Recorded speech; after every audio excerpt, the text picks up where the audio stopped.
une réforme foncière comme réponse nécessaire aux conflits fonciers et contre le bradage et la spoliation des terres au Sénégal.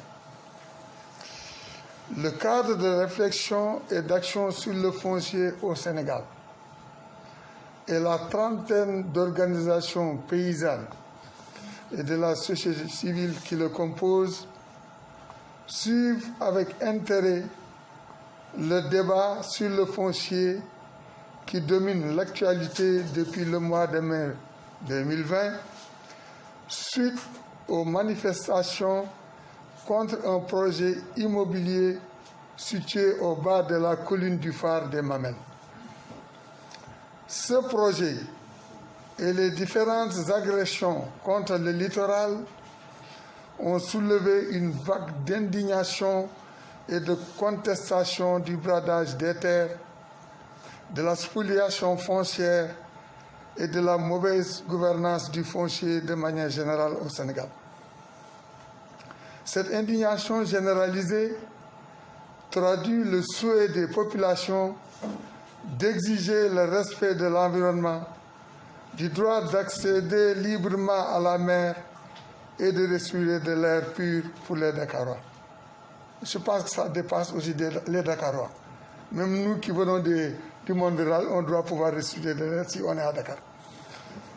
Quelques semaines plus tard, le litige foncier de Ndengler est venu, comme pour rappeler que si pour des questions de bien-être, on s'indigne légitimement pour le littoral, on devrait tout autant le faire contre la spoliation des terres des paysans, dont la survie est en jeu et qui concerne aussi toute la nation, puisqu'il y est question de terres agricoles, la source de notre souveraineté alimentaire. Les communautés paysannes ont fait face à l'assaut d'investisseurs et de spéculateurs étrangers et nationaux à la recherche de terres arables ou pour d'autres usages. La liste des localités où des litiges fonciers ont été enregistrés est longue. On peut citer entre autres Niayel, Ourour, Ndoga Babakar, Dodel, Wassadou, Tomborokoto, Saraya, Djogo, Sanjara, Kermoussa, Pakour, Fanaï, Niafran, avec parfois des souvenirs douloureux. Le CRAFS constate malheureusement que les solutions apportées aux conflits passés et réclamées par différents acteurs aujourd'hui pour les litiges en cours n'engendreront que des traitements symptomatiques qui ne permettront pas de combattre le mal à la racine. C'est presque le coronavirus. Tant que le statu quo est maintenu sur le foncier, il faut s'attendre à voir surgir et ressurgir dans diverses zones du Sénégal des conflits fonciers dont les causes resteront les mêmes. Au-delà des personnes et des régimes qui se succèdent, ces conflits trouvent leur source dans les manquements liés à la gouvernance foncière, aussi bien dans son corpus juridique et ses bases institutionnelles que dans ses outils et pratiques de gestion. Les textes se révèlent peu adaptés au contexte changeant et restent difficiles à mettre en application. Le CRAFS a régulièrement dénoncé les ambiguïtés de diverses natures qui subsistent encore et rendent précaire l'accès à la terre pour les communautés, en donnant à l'État et à ses services la possibilité de contrôler l'usage des terres partout où l'enjeu leur paraît important. Pur, la situation continue de favoriser l'accès à la terre pour une certaine élite politique, économique, religieuse, nationale et étrangère au détriment de personnes et de communautés démunies, peu instruites et vulnérables. Le cas de Ndengler remet sur la table un questionnement longtemps abordé par le CRAFS concernant le cadre légal de la gouvernance foncière au Sénégal.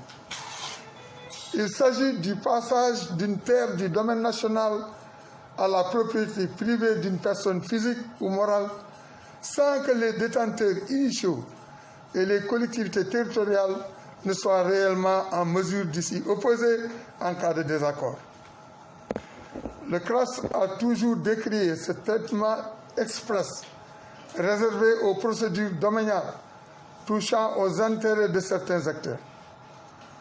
Pour qui connaît la complicité de la procédure domaniale, il est étonnant de constater la rapidité avec laquelle les investisseurs peuvent obtenir un bail ou un titre foncier à travers le processus d'immatriculation qui met les communautés et même parfois les autorités locales devant le fait accompli.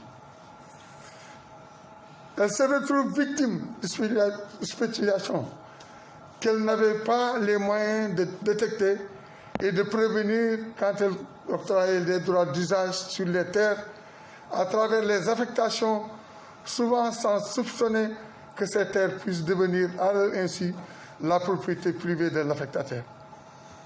Le constat amer, c'est que l'arsenal juridique, les compétences foncières et domaniales transférées aux collectivités territoriales et les capacités techniques des services de l'État n'ont pu permettre d'instaurer une gouvernance foncière satisfaisante.